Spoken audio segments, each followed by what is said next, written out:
Darles la bienvenida a esta sesión de Escuela para Padres que hemos preparado con mucho entusiasmo.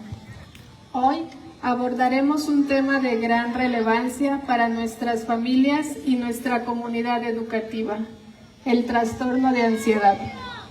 Como padres, madres y cuidadores, sabemos que el bienestar emocional de nuestros hijos es una prioridad. Sin embargo, también entendemos que la salud mental puede ser un tema complejo y en ocasiones difícil de identificar o de manejar. Es por ello que estamos aquí para aprender juntos, compartir herramientas prácticas y reforzar nuestra capacidad de acompañar a nuestros hijos en su desarrollo emocional. A lo largo de esta charla hablaremos sobre cómo identificar los signos de ansiedad, comprender sus causas y, lo más importante, cómo brindarles el apoyo que necesitan desde el hogar y en colaboración con nosotros, su escuela. Nuestro objetivo es proporcionarles estrategias que favorezcan su confianza como figuras clave en el desarrollo de sus hijos. Los invito a participar activamente, a compartir sus inquietudes y a mantener una actitud abierta al aprendizaje. Esta es una oportunidad para crecer juntos como comunidad y fortalecer los lazos que nos unen en la hermosa tarea de formar a las futuras generaciones. Muchísimas gracias por su tiempo, su disposición y por ser parte de este esfuerzo por el bienestar de nuestros niños, adolescentes y jóvenes.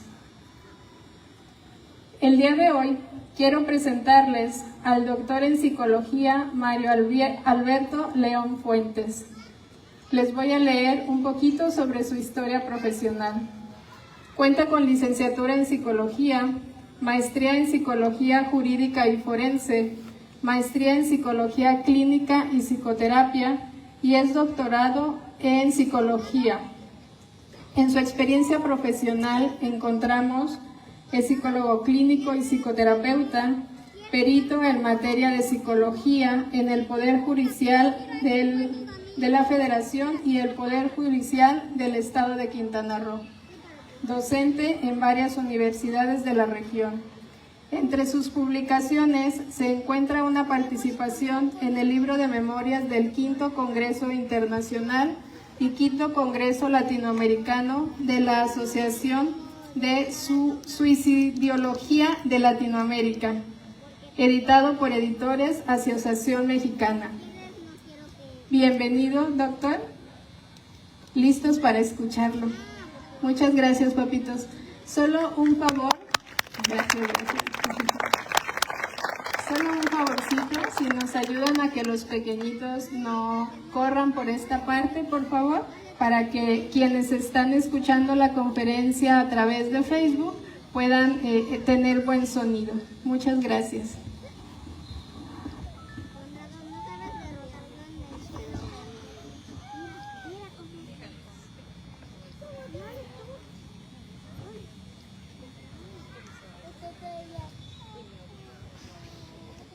Ok, ¿sí me escuchan? Sí. ¿Puedo hablar más fuerte o me modulo? ¿Así? Okay, es que soy gritón. Pues me invitaron hace como 15 días a dar una conferencia sobre ansiedad infantil y vamos a trabajar sobre unos conceptos que tenemos que ir clarificando acerca de la ansiedad para saber qué es realmente la ansiedad y después ver unas estrategias y en el camino de lo que vamos platicando pueden ir sacando dudas que si no las aclaro las revuelvo, como dirían los abogados. Si no se resuelve, se revuelve más de lo que debe. Pero bueno, empecemos.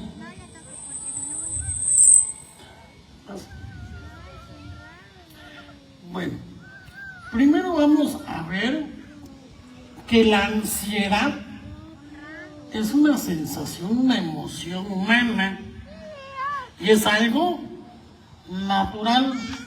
Es normal que sintamos ansiedad. Pero ¿qué activa la ansiedad? Aquí es algo interesante. Y tenemos que hacer diferenciación en 3 conceptos claves: el miedo, la ansiedad y la angustia. El miedo es una emoción fundamental en los seres vivos, en los animales. Muchos animales ante el peligro tienen Miedo.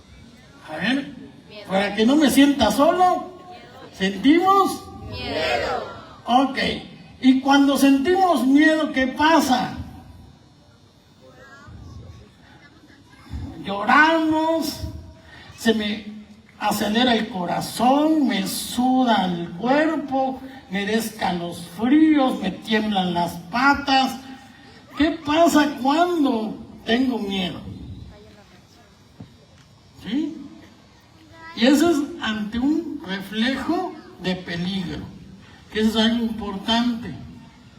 ¿Sí? Voy caminando, hipotéticamente, y me encuentro un león en la calle. ¿Qué va a pasar? Se va a activar esta emoción. ¿Por qué? Porque el organismo va a buscar sobrevivir.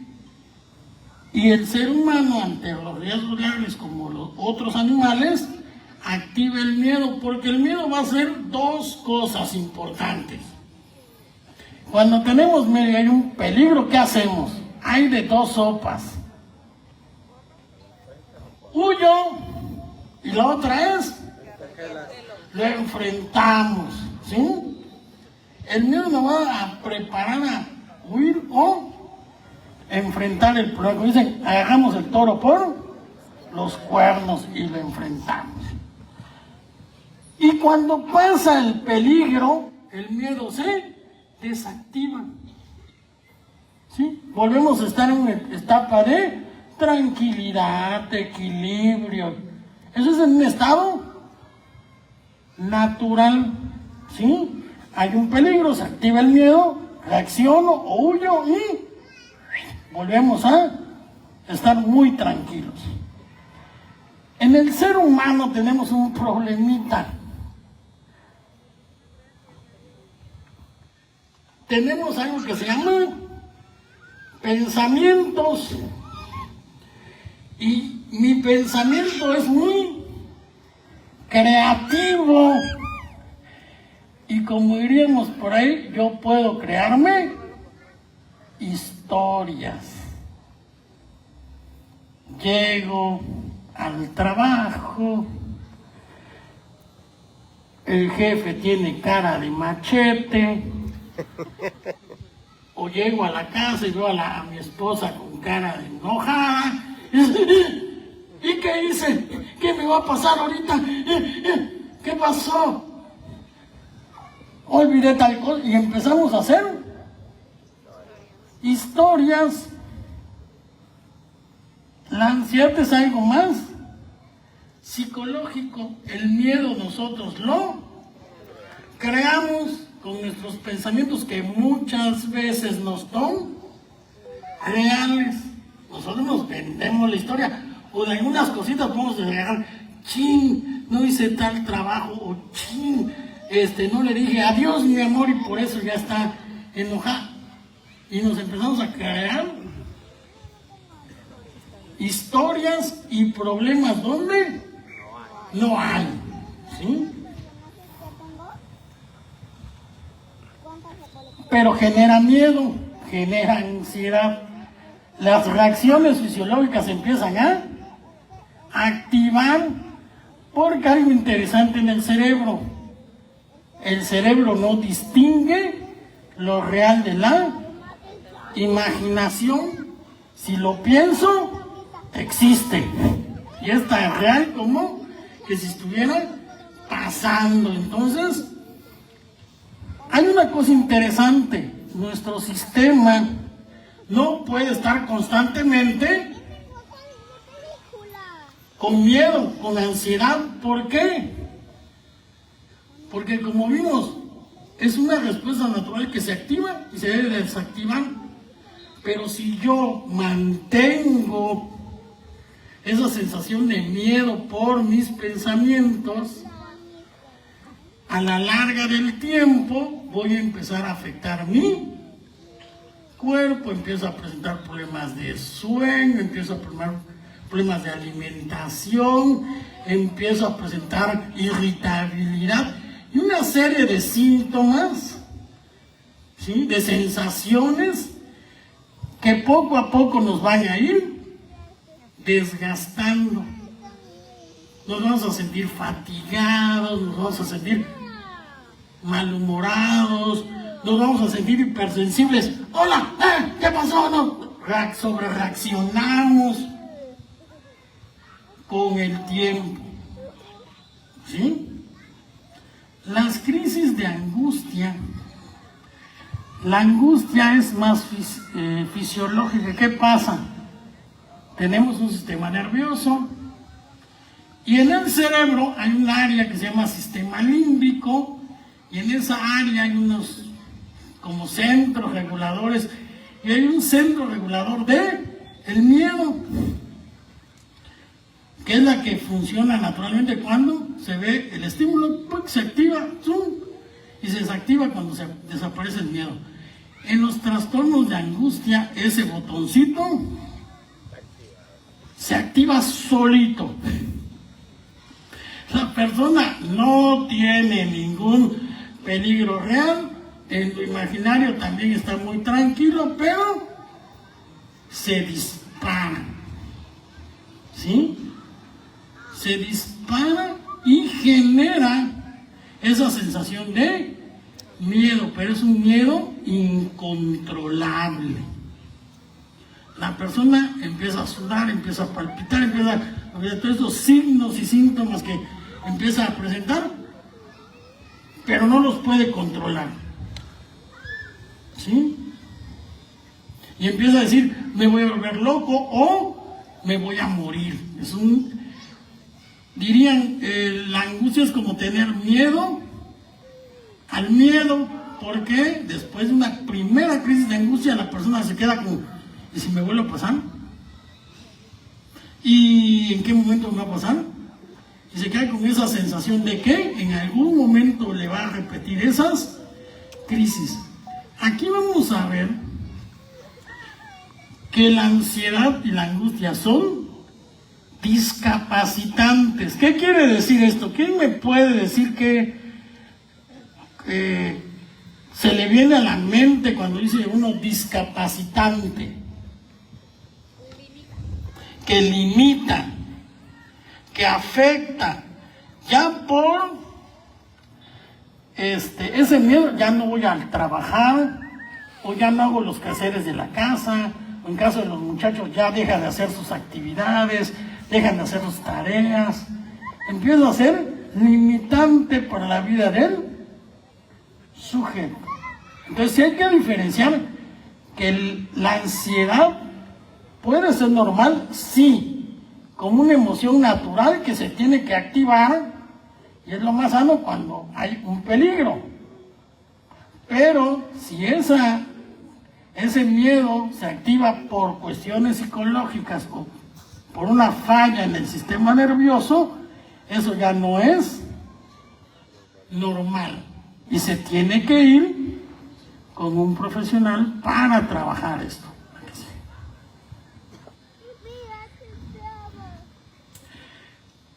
La ansiedad infantil. Vamos a trabajar un poquito sobre esto. Venimos de que y partimos que la ansiedad lo dispara el miedo. Díganme, ¿qué les genera miedo a ustedes? Como adultos, ¿qué les genera miedo? Tengo miedo de... Tengo miedo de... ¿Cómo que del coco? No existe. De morir. ¿De qué más podemos tener miedo los seres humanos? De no pagar las cuentas. Y aquí no es de no pagar las cuentas, de que me corran de mi casa, ¿no?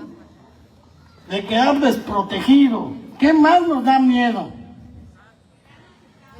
Quedarnos sin trabajo. ¿Qué más? La inseguridad. ¿Qué más? Que le pase algo a sus hijos. ¿Qué más? Enfermedades. Porque recordemos que el miedo siempre va a ser sobre nuestra integridad. El peligro siempre va a ser hacia nosotros, ya sea tener una discapacidad, enfermar o morir en el peor de los casos. ¿Sí? Los niños, ¿qué pasa con los niños?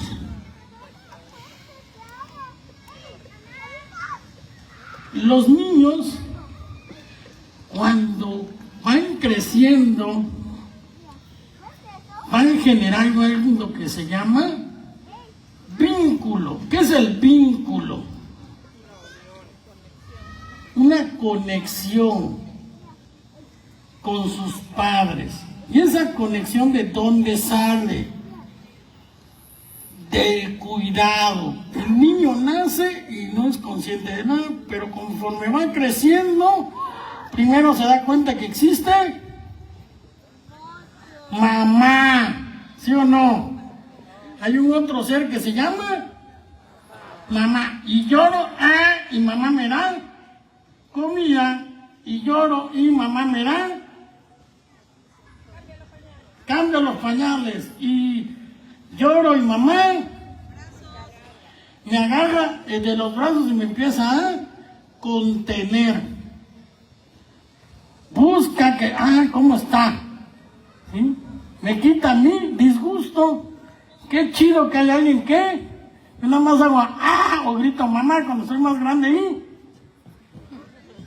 corre mamá y le resuelve la vida. Todo lo que le angustiaría al niño, la mamá se lo cubre. Igualmente la figura del padre. Va creciendo el niño, de que hay una mamá, pero también que hay un papá. Y eso descubre que se llama familia, que tiene padres que lo van a cuidar. Y eso es lo que genera la base segura del niño. Psicoanalíticamente diríamos la constancia objetal. Es decir, saber que tengo unos papás que en el momento que yo necesite o me siente inseguro ante un peligro, ellos van a estar ahí. ¿Sí? Van a estar ahí para cuidarme y protegerme. A ver, otra vez, no los escucho. Los papás están para y proteger a los niños. ¿Sí? Y eso les da seguridad emocional. El niño sano es un niño que sabe que, por ejemplo, papá y mamá van a trabajar, pero papá y mamá regresan a casa. ¿Sí? Que mamá y papá están con él, lo atienden, están al pendiente de sus necesidades. ¿Sí? Entonces, uno de los mayores miedos de los niños, ¿cuál es? ¿Cuál quieren? Perder a papá o a mamá. También hay otras situaciones que vemos en la clínica y es muy desafortunado. Así como la base segura de niño es papá y mamá, también papá y mamá pueden agredir. Y eso les da miedo, inseguridad. O papá o mamá pueden abusar. Se sabe y hay estudios que un 70% del abuso sexual infantil y de la violencia y maltrato en niños es dentro del hogar. Pues ese lugar seguro, esa base segura del niño, se puede tambalear porque de repente el niño puede decir, ya no veo a mis papás. O mis papás se pelean y esa base que yo tengo en mi mente, lo que es seguro, empieza a tambalearse, o papá y mamá se separan y se va uno y si ya se fue uno y se va el otro y empiezan a desestabilizarse, o si papá o mamá maltratan o violentan, todo eso va a generar miedo en los niños. Sus miedos están genéricamente en las figuras paternas, ya sea por pérdida o ya sea porque estas figuras no están cumpliendo el rol de proteger y cuidar y se están volviendo agresores del niño. ¿A qué sigue? Y vamos a ver, redondeando esto, que los niños con vínculos inseguros tienen mayor probabilidad de sufrir trastornos de ansiedad. Si el niño en casa hay peleas, muchas y constantes, va a empezar a sentir más miedo de lo normal y va a generar ansiedad. Hay maltrato, hay violencia en casa, eso puede generar ansiedad, porque así hay un peligro más real y latente, su integridad, un abuso, ¿sí? Entonces vamos a ver que hay ciertos estilos de crianza, sobre todo la gente que es muy ansiosa, papás ansiosos que son temerosos de todo, y también los papás que sobrecontrolan, sobreexigentes, van a generar en los niños miedo. ¿Por qué?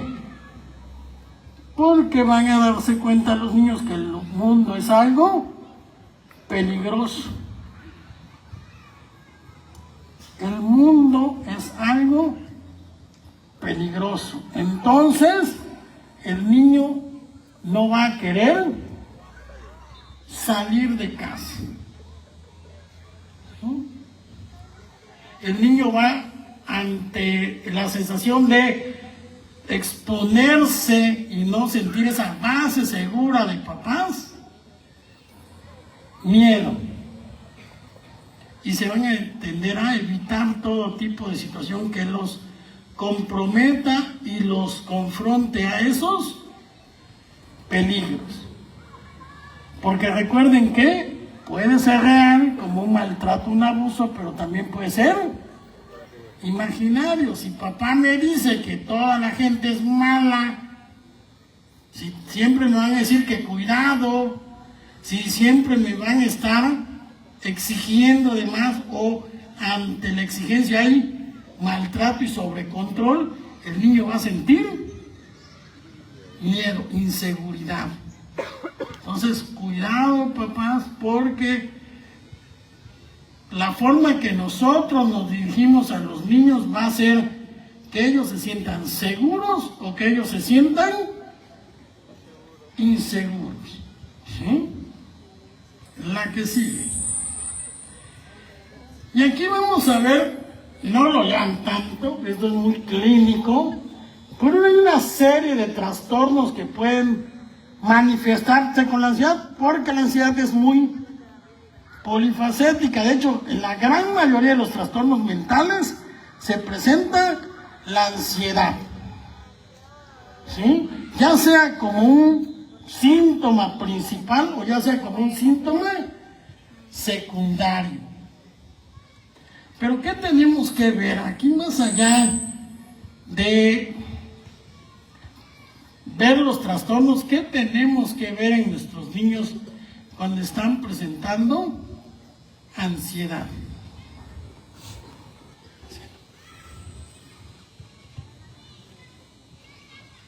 Ansiedad o preocupación crónica y incontrolable. ¿Qué quiere decir? El niño se preocupa por todo. El niño empieza a sobreexagerar sus problemas y de una cosita puede hacer todo un problemón, ¿sí? Eso se llama sobrepensar. Esa cosa que podría ser muy chiquita en la realidad él lo empieza en su mente a engrandecer, siempre va a buscar. Hay un pensamiento que se llama catastrofismo, o sea, que va a pasar algo malo, muy malo. Entonces, ante esa sensación de que está en peligro, se va a poner muy inseguro, ¿sí? Y va a haber malestares somáticos. ¿Qué es esto? Lo que le decía, sudoración, temblores, taquicardia, falta de oxígeno, como que, y hay niños que hiperventilan y están, ¿no? Entonces se han visto un niño o una persona con ansiedad, ¿sí? Y sienten hormigueos y como que se les entume el cuerpo, empiezan a presentar dolores musculares. Les ha pasado cuando están muy tensos y dejan de que, ay, me duele la espalda, ay, me duelen los músculos en general, le duele el cuerpo. Aprehensión. ¿Qué es la aprehensión? ¿Quién me dice? Estamos muy dormiditos. ¿Qué es la aprehensión? ¿Qué es ser aprensivo? ¿Quién me dice? Que se queda con las cosas. Que se queda con la que todo lo toma muy a pecho, muy personal. O al que le quieres una cosita y ¡ay! ¿Sí? Se vuelven aprensivos. Si le dice el papá o mamá una cosita, oye, no sé qué, ¡ay! Se empiezan, es que mi papá no me quiere. Y empiezan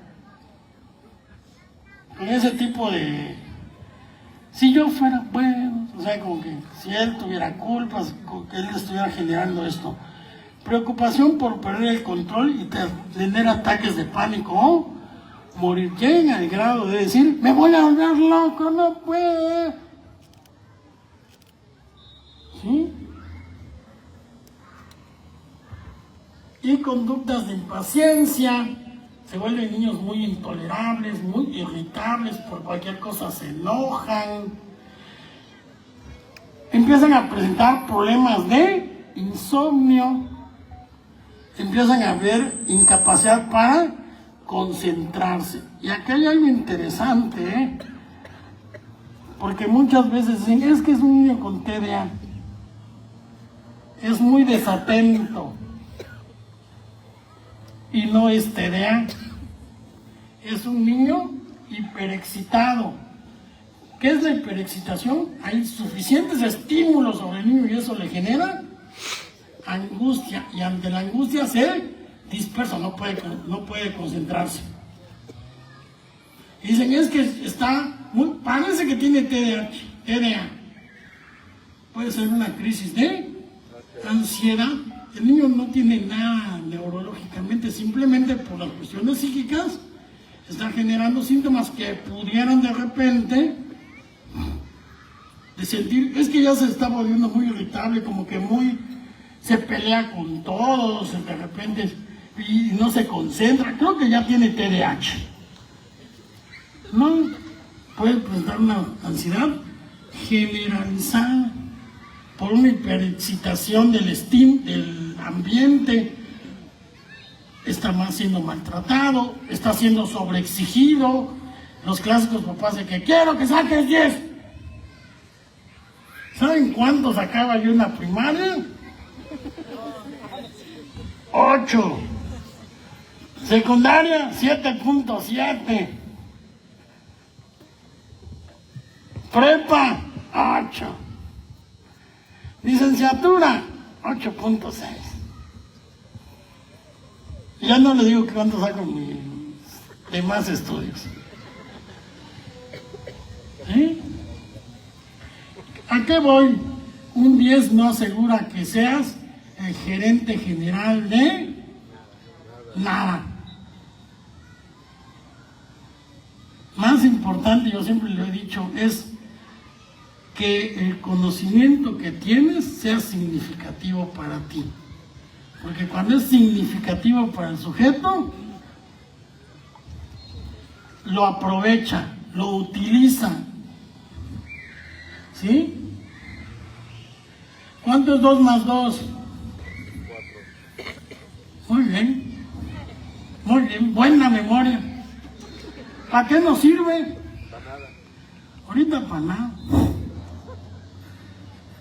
A menos que sea uno contador o ingeniero, que sí use números, pero ingeniero de repente no.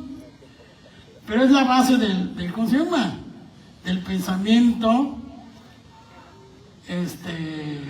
concreto, de operaciones concretas, y eso es la base del pensamiento racional. ¿Es importante? Sí. Ojo, sí es importante, pero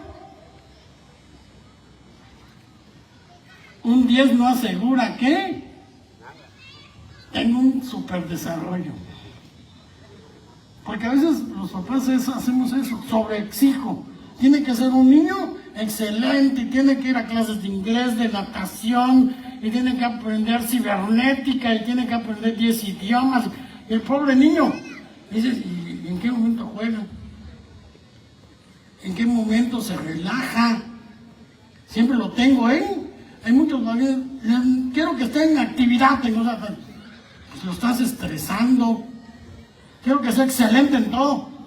Tranquilo, en algún momento puede quebrar, porque el sistema, recuerden, nunca puede estar siempre en estrés.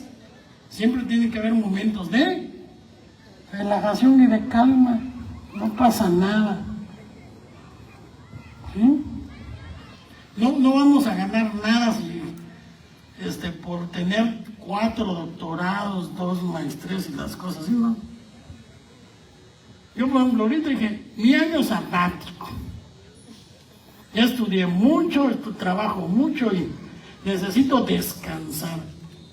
Y ojo, porque algo importante, si yo, papá, no puedo reconocer eso en mí, ¿qué creen que va a pasar? No voy a poder reconocerlo en mi hijo. ¿Sí? Y es algo importante que yo aprenda. Y una de las cosas importantes en esto es el conocimiento de mi hijo, de sus capacidades, de lo que le da miedo. Y eso, otra vez, vamos al vínculo. Generar vínculos seguros con nuestros hijos. Y el vínculo seguro, ¿cómo se genera? ¿Quién me dice? ¿Quién me dice? Respeto. Comunicación. Diálogo. Convivencia. ¿Con qué más se da el vínculo seguro? Amor.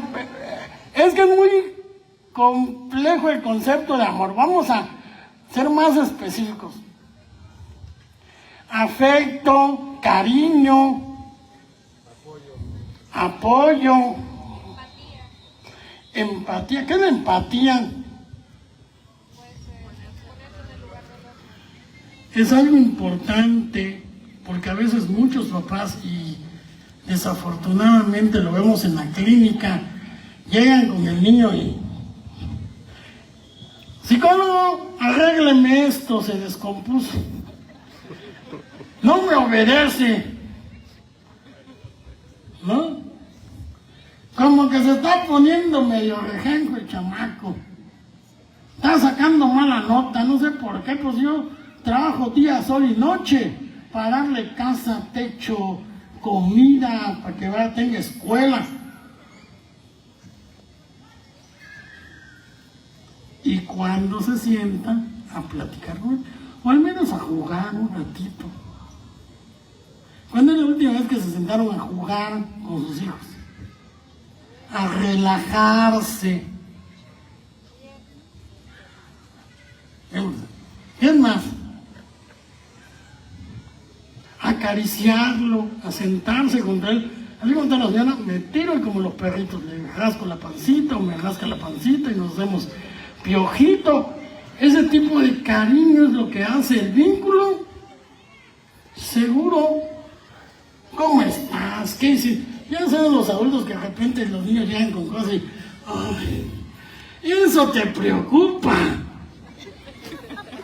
Pues sí, acuérdense cuando eran niños, ¿qué les preocupaba? ¿O qué era lo emocionante para ustedes?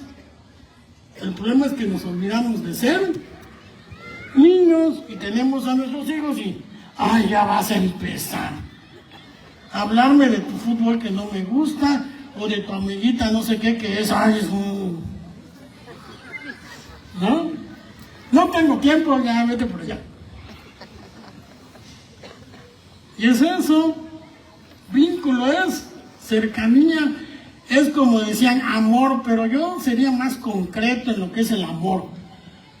Porque amar, voy a partir de Fromm, que es un autor que habla del amor.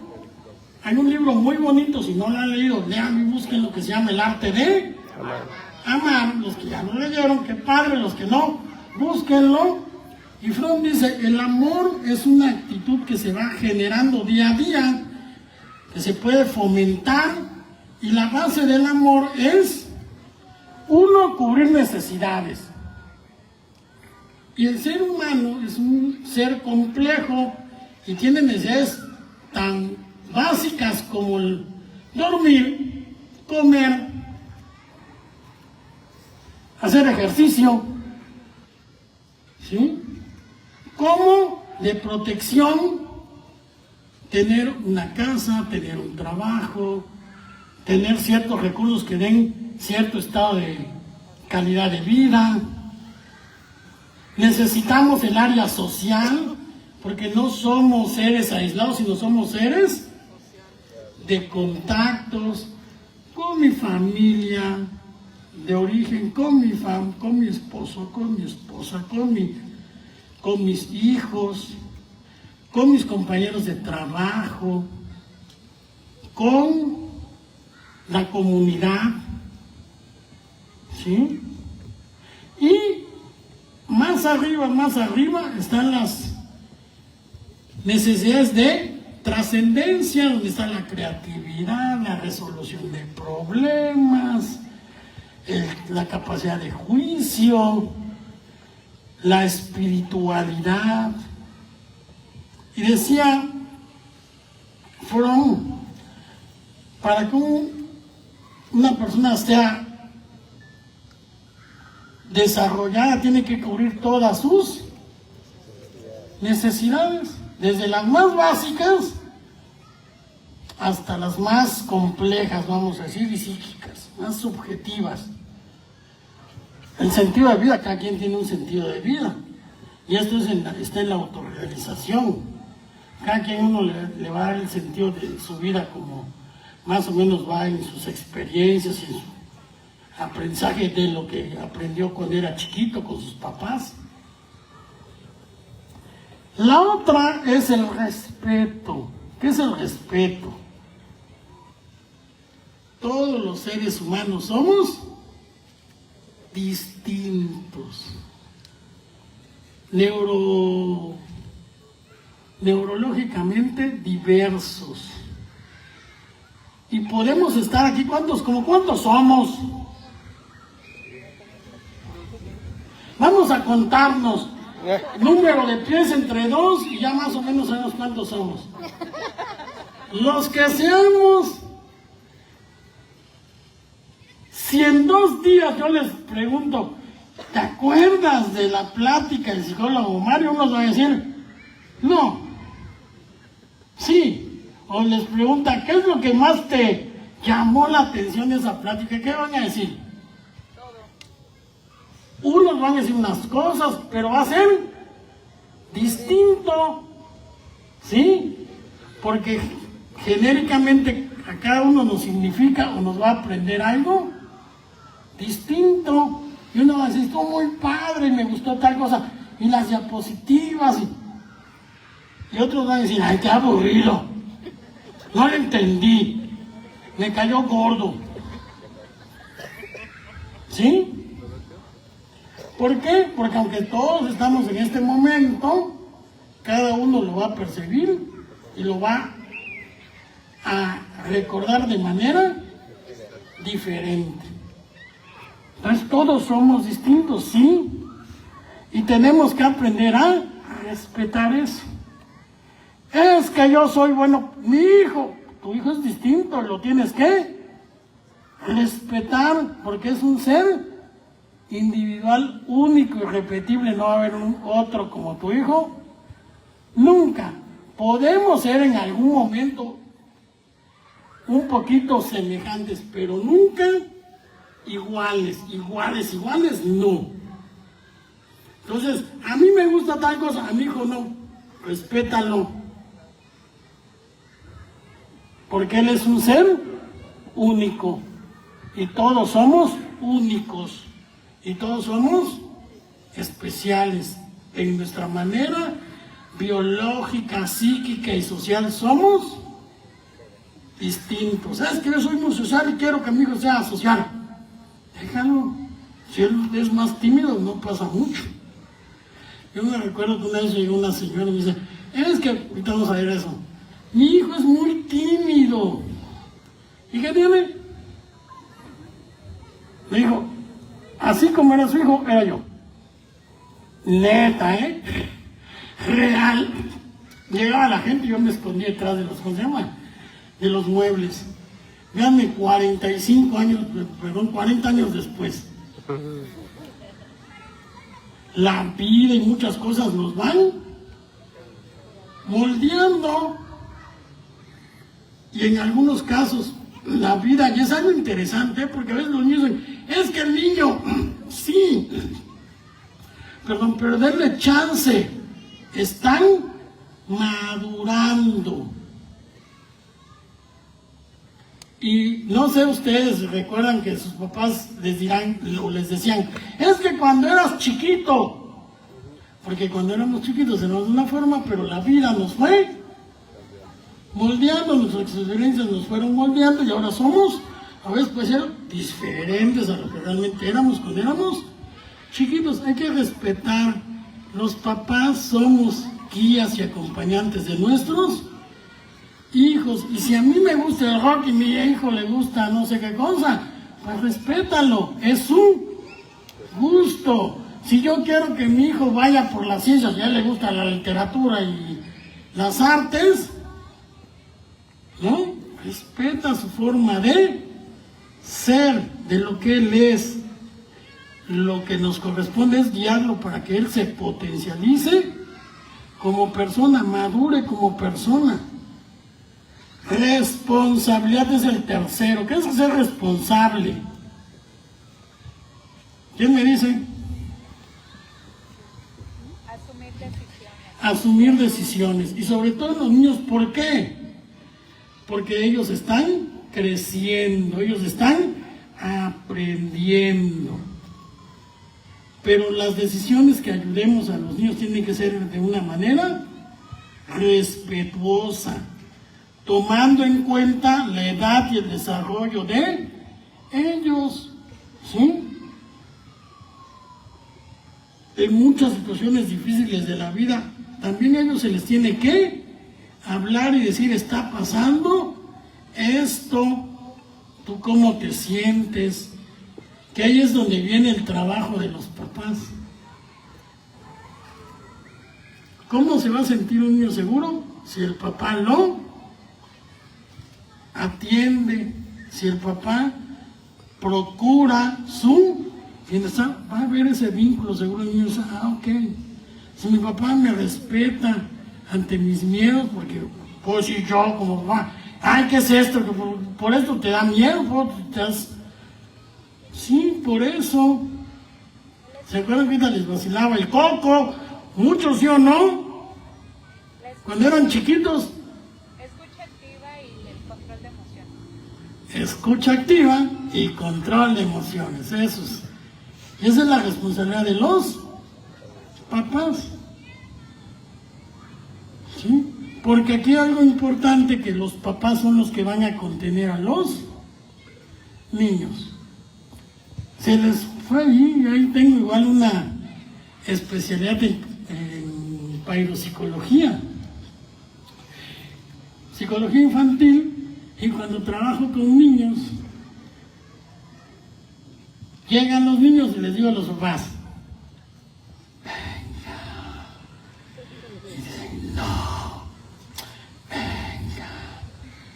¿Por qué?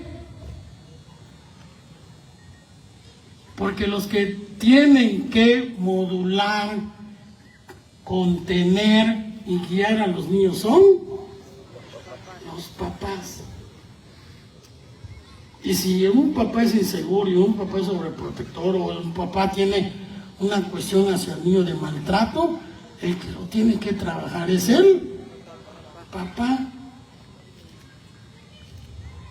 El papá es el que tiene que darse cuenta en qué infiere en la conducta y en las emociones de su hijo, y tiene que aprender a vincularse de una manera más sana, funcional, adaptativa con su hijo. En pocas palabras, lo tiene que aprender a amar. ¿Sí? Y lo último, cubrir necesidades, respeto, responsabilidad y comunicación, que es lo que habíamos. Solo se quiere conocer a lo que se ama. Entonces, si yo quiero amar a mi hijo, si yo quiero generar un vínculo seguro, tengo que generar una comunicación empática, asertiva. Y ojo, porque aquí es muy importante igual esto. No son amigos de sus hijos, son padres. Y su función es educar.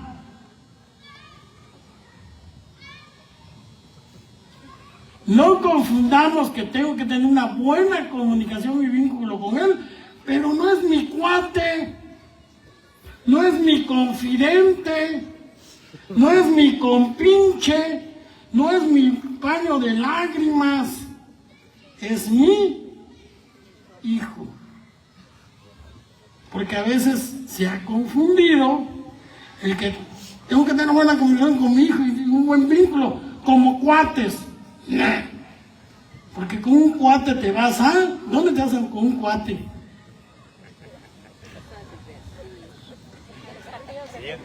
Al partido de fútbol, y después te echas las chelas, o con las cuatas te vas al chisme. Y fíjate, comadre, que el otro día vas con el, es que me pego. Pero es con otro adulto, no con los niños, no con los adolescentes, porque no es tu cuate, no es tu compinche, no es tu hijo, y tienes que aprender a separar eso.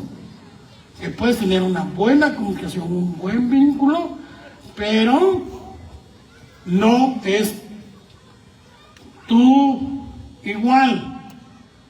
Tú tienes una responsabilidad para él de educar, y no se nos debe de perder de vista esto. ¿Ok? La que sigue. La que sigue. La siguiente. Pásenla. Perdón. Otro de los trastornos de ansiedad muy común en los niños es la ansiedad por separación. Allá me están castigando. Que es una ansiedad extrema, evolutivamente inapropiada, desencadenada por la separación de los padres o de su entorno familiar. Como decíamos, el papá que es ansioso, miedoso, inseguro, le va a generar ese miedo a su hijo. El hijo va a ver el mundo como una forma insegura. O un papá muy sobreprotector, que siempre quiere estar vigilando, controlando. ¿Sí? Y aquí es algo interesante. Es una ansiedad extrema y no es propia para el niño, para su edad. ¿Sí? Vamos a ver que hay resistencia negativa para salir y evita la separación. El clásico niño no quiere ir a la escuela. o no quiere ir a ningún lado, nada más está pegada a los papás. Que también se da en casos, por ejemplo, cuando los papás están en constante conflicto, se les genera el miedo de, si ellos se separan, los papás también se pueden separar. Entonces siempre están ahí por el miedo a que papá y mamá o se deschonguen o se separen. ¿Sí? Entonces quieren estar en casa. Y miedo, preocupaciones, pesadillas, irritabilidad, quejas somáticas, retraimiento social, se van aislando, se vuelven apáticos, presentan sensaciones de tristeza y dificultades para la concentración.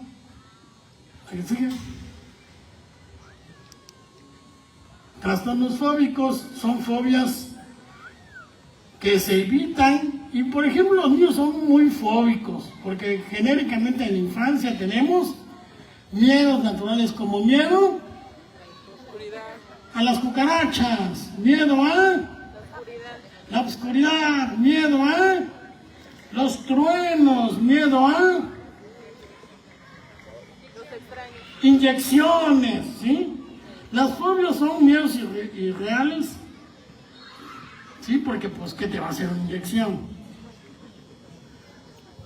Y evolutivamente igual, no va en relación a la edad del niño. A esa edad ya debe de perder el miedo a la oscuridad, poco a poco. Y ojo, papás desde chicos debemos de darle base segura, confianza, ¿sí? Nosotros somos el modelo, ¿sí? Si mamá sale una cucaracha y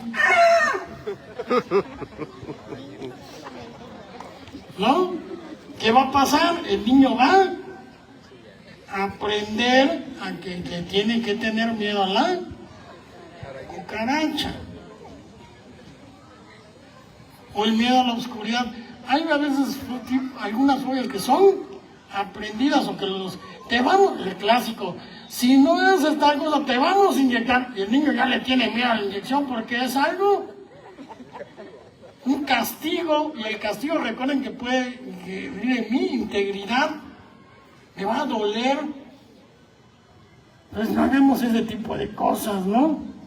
Con comentarios tan así podemos generar miedo en nuestros hijos.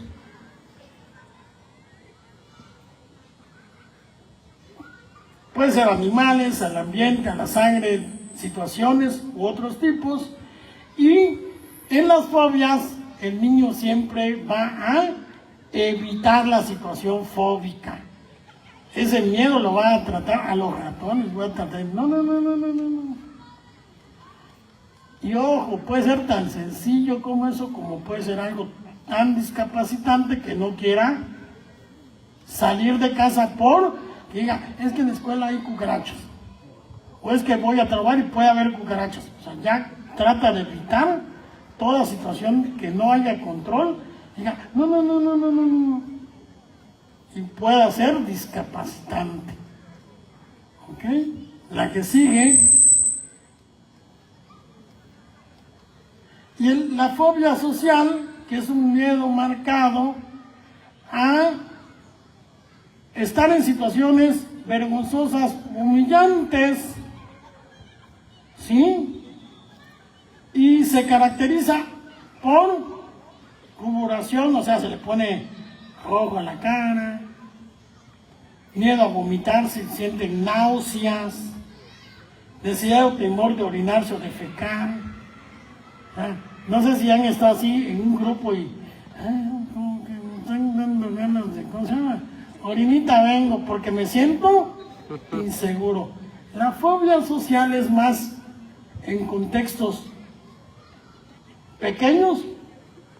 Por ejemplo, el niño en la escuela empieza a presentar esos miedos, pero no los presentaba. ¿Sí? ¿Qué tenemos que ver acá otra vez? ¿Qué decimos? Recuerden que muchas de las cosas que nosotros implantamos en la cabeza de los niños, a veces de eso se agarran niños para crear sus temores. Si yo le digo a mi niño que es un tonto, ¿qué creen que va a pasar? Y le dicen, vas a salir en el bailable de la escuela. Y le dicen, pero que ni bailar sabes.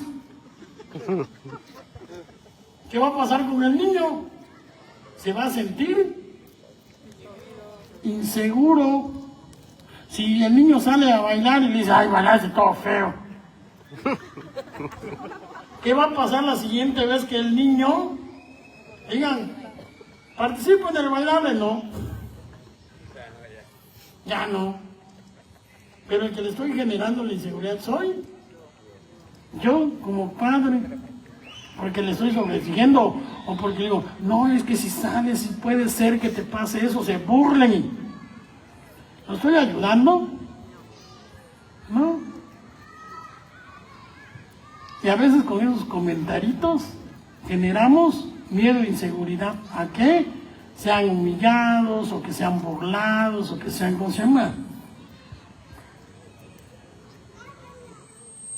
Que se sientan ridiculizados. Y pues el niño, ¿qué va a hacer ante esa inseguridad? Evito. Ya no participo, ya no quiero ir a la escuela. El clásico, voy a exponer en clases, y el niño, ay, no quiero. Es uno de los miedos más comunes, porque se lo han expuesto y como lo han ridiculizado con anterioridad, pues lo va a evitar. Porque eso, el sistema o nuestro psiquismo está diseñado para evitar situaciones desagradables. Y como ya lo registró como algo desagradable, lo va a registrar como algo que se evite, que es peligroso. ¿Qué pasa cuando ridiculizan al niño en la escuela?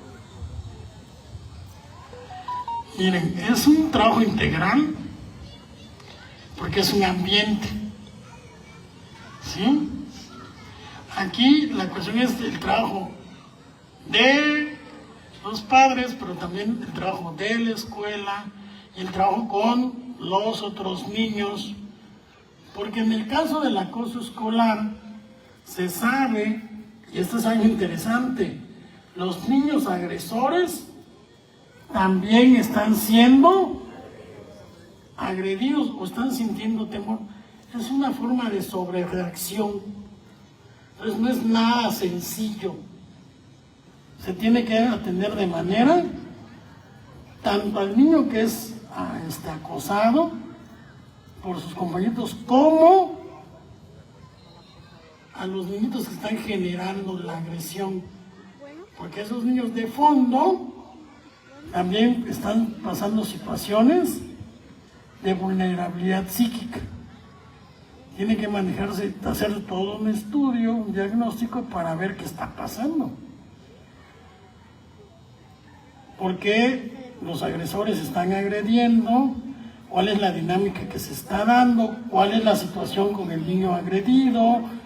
Porque todas las dinámicas cuentan, ¿sí? No podemos hablar de manera muy simplista.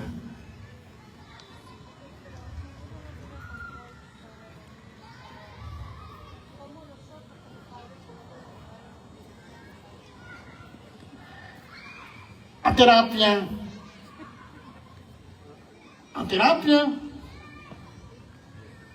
Y ayudarlo a tener mecanismos de resolución de conflictos. ¿Sí? A que aprenda a defenderse, a tratar con gente difícil. ¿Por qué? Otra vez, nosotros como adultos sabemos que hay gente compleja y tenemos que aprender a lidiar con ellos. Entonces, ¿qué tengo que hacer? Enseñarle a mi hijo a lidiar con estas situaciones, aprender a pedir ayuda, tener redes de apoyo social dentro del grupo escolar. Es algo complejo y se tiene que ver caso por caso. También es asumiendo que viene de los niños, pero ¿qué tal cuando viene de alguna autoridad escolar? Por eso les digo, se tiene que evaluar la situación. No podemos hablar a las ligeras. Se tiene que intervenir. De hecho, nosotros como psicólogos clínicos, lo primero que hacemos es diagnosticar. ¿Y qué es diagnosticar? Ver los síntomas, qué está pasando y buscar las causas. Y cuando se tiene claro en un diagnóstico, hay una cuestión de acoso escolar, pero es causado por esto, ahí sí yo puedo dar directrices de cómo actuar en este caso en específico. No podemos sobregeneralizar las situaciones, ¿sí? Sino es diagnosticar, y sobre el diagnóstico ya se hace un plan de intervención. Porque cada caso tiene sus propias particularidades, como dice el señor Miguel, ¿no? Y si es de la autoridad escolar y por acá, no, y si es de otro niño, y si es, pues habría muchos casos. ¿Sí? Hay muchas situaciones, entonces lo más prudente es buscar ayuda profesional, se hace un diagnóstico integral de la situación y de ahí se parte hacia un plan o tratamiento, ya sea para el niño o para, en este caso, un grupo en específico. ¿Alguna otra pregunta?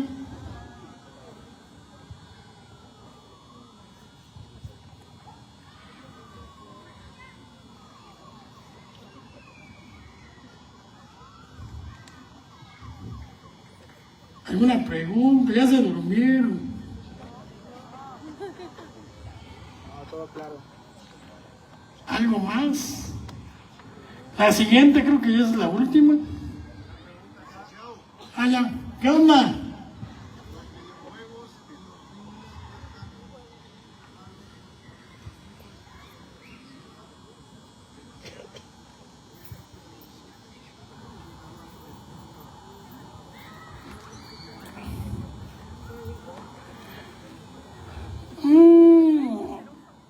Hay estudios, ya se ha comprobado.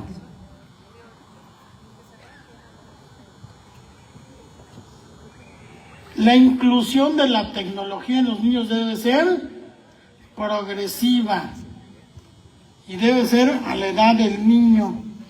De hecho, los niños de 0 a 3 años, nada, 0. Los niños chiquitos deben de jugar, correr, tocar, enlodarse, contacto con la realidad, que se mojen, que brinquen, que se caigan, que se levanten, que griten, que agarren su cuerpo y lo utilicen como juego. ¡Mi pistola! ¿No? Que usen juguetes. El juego simbólico igual es importante. Hagan una tapita. ¡Mi carrito! ¡Mi avión! 5 años, ¿no? De hecho, ahorita se están haciendo estudios y la edad para empezar a introducir a los niños en las tecnologías son 13 años.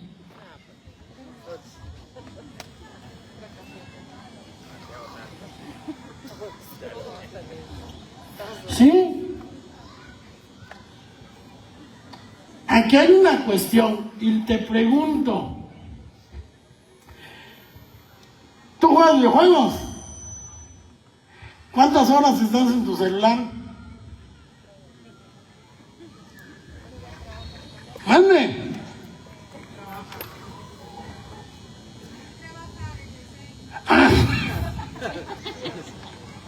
¿Por qué? Y es algo real, ¿eh? Qué bueno que trabajas desde el cel. Muchas veces, y eso es algo importante, el ejemplo. Si yo estoy con el cel todo el día, ¿qué le voy a enseñar a mi hijo? A que eso es algo entretenido. Entonces, darles, por ejemplo, el clásico, para que no ande fregando, le voy a dar un PlayStation 8400, versión XPW de última generación, para que no me ande fastidiando. No le sirve. Una vez me dijo un señor, mi hijo, le voy a dar, no sé qué edad tiene, 4 años. No. Pero como nosotros queremos ser los padres complacientes de que hay algo importante, y hablando de la función paterna, su función no es darle a los hijos lo que ustedes carecieron. Es que yo cuando era chiquito no daba zapatos, mi hijo tiene que tener unos tenis Nike, Ultra Fusion de última generación.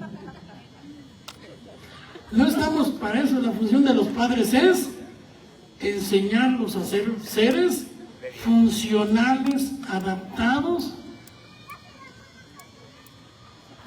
no a darles los lujos que yo no tuve, sino enseñarle a que cuando yo no esté, él pueda ser un individuo íntegro y socialmente adaptado. Esa es nuestra función. No darle todo en boca de jarro a los niños de que es que a mí me hubiera gustado y le doy, y le doy, y le doy, y le doy. En cuanto a lo que los niños necesitan, el sistema nervioso necesita es cariño, afecto, atención genuinos. No videojuegos, no zapatos caros, no. Lo que estás haciendo es sobreestimular y a veces que ellos no valoren las cosas, no se esfuercen, no los hacen intolerantes a la frustración. Hay un problema por ahí que se llama la infantilización de la vida adulta, que creen que siempre van a ser niños y que siempre los papás le tienen que dar todo y siempre. Entonces, ojo, porque los que tienen que marcar estas pautas son los papás. Les vuelvo a decir, los que van a moldear, los que van a contener, los que van a guiar son ustedes. Y si ustedes tienen la capacidad emocional para acompañar a sus hijos, los van a... Por eso se les invita a ir a terapia. No solo los niños, también los adultos. Cuando hay un problema en el niño, sistémica pura, Waslavi dice, cuando en un núcleo familiar hay broncas, los más débiles son los que generan síntomas. En este caso, los niños. Empiezan a trastocar sus conductas y sus emociones ante una inseguridad en la familia, ante un vínculo inseguro, ansioso o violencia de los papás. ¿Sí? Entonces sí, y es un trabajo en conjunto, niños con padres, ¿sí? Niños con padres. No es, ay, se lo traigo para que me lo repare. Vengo a ver esto y me gustaría mejorar mi capacidad de vinculación paterna. Y eso cambia muchas cosas, señores. O recuerden cómo los trataban sus papás, ¿no? Entonces, tengamos sensibilidad para poder decir qué está pasando, qué se está gestando en el núcleo familiar o en la escuela, en los núcleos de seguridad del niño, ¿no? Que están generando que él se sienta desprotegido, él se siente inseguro. ¿Qué tanto nosotros fomentamos eso? O generamos eso sin darnos cuenta. Entonces, para eso vamos a terapia. Pero sí, no tecnologías, regresando al punto, mejor juegue con su hijo y no videojuegos. Y sí puede ser, pero poquito, siempre regulación. Otra vez, si lo van a utilizar, porque no hay que satanizar nada, que sea regulado. O sea, no lo vas a dejar jugar 10 horas videojuegos en un día, 1 hora al día o cada 2, 3 días o los fines de semana, pero no, ¿cómo se llama? Hacerlo como un hábito que tiene que jugar diario 4 horas. No, porque pues ya ahí le estás generando un mal hábito y el que se lo fomenta eres tú. Dicen en mi pueblo, la culpa no se la tiene el indio, sino el que lo hace. Compadre, tú se lo compras y tú se lo dejas a libre demanda, que al final dices, no, ¿por qué eso? Y tú se lo diste, tú no le regulaste cuando debiste haber regulado el uso, ¿no? Entonces eso es importante. Responsabilidad paterna. Responsabilidad afectiva paterna es importante hacer. ¿Alguna pregunta más? ¡Vámonos!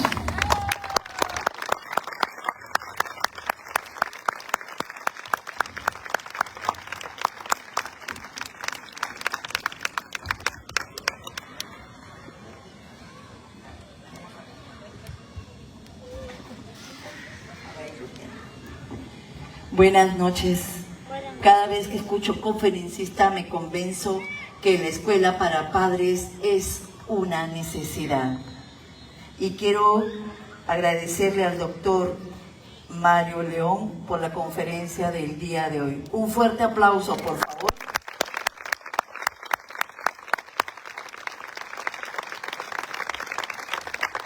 Quiero agradecer a los padres de familia que nos acompañan por línea. Muchas gracias, padres de familia. Y a todos ustedes que se dieron el tiempo de estar el día de hoy. Sé que para alguno hay otro interés, que ya ahorita Miss Irma nos va a aplicar sobre el registro, pero cada vez que puedo siempre pregunto y les pido, levanten las manos los que son de preescolar. Por favor, papá de preescolar. Gracias. Papás de primaria. Gracias. Secundaria. Gracias. Preparatoria. Muchas gracias. Siempre le digo a los papás, porque pasa algo simpático. Cuando nuestros chicos están en preescolar, viene papá, mamá, la abuelita, todo, hasta la madrina viene. Cuando el chico está en primaria, ya no viene la madrina. Cuando el chico está en secundaria, la mamá viene. Y en prepa ya nadie viene. Le digo, papás, aunque tus hijos ya tengan bigote, estate con tu hijo. Nuestros hijos nos piden a grito la presencia de papá y mamá en casa.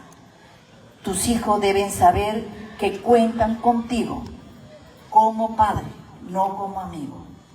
Bueno, muchas gracias, padre de familia, por estar con nosotros esta noche.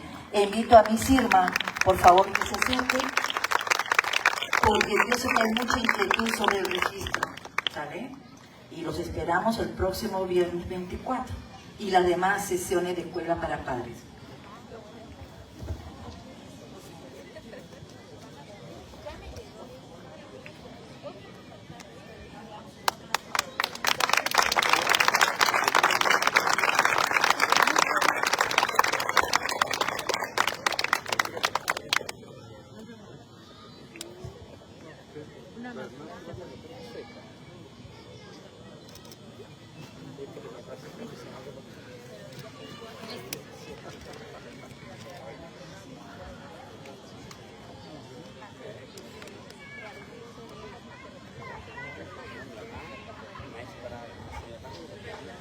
Muy bien. ¿Me escuchan? Ok. Bueno, ahora vamos a la parte del registro, ¿cierto? Ok. Para registrar nuestra asistencia, vamos a regresar al mismo link en el que se registraron, ¿sí? En ese link les va a aparecer la leyenda pase de lista, ¿sí? Le vamos a dar clic a pase de lista y nos va a mandar unos espacios como cuando nos dimos de alta en el registro. Nos va a pedir nuestro nombre y el código que les llegó al correo electrónico que registraron. No aparece, Miss. ¿No aparece? No, arriba, ahí también en el video. El correo. Miren, ahí está. Lo que pasa es que está como un error del servidor.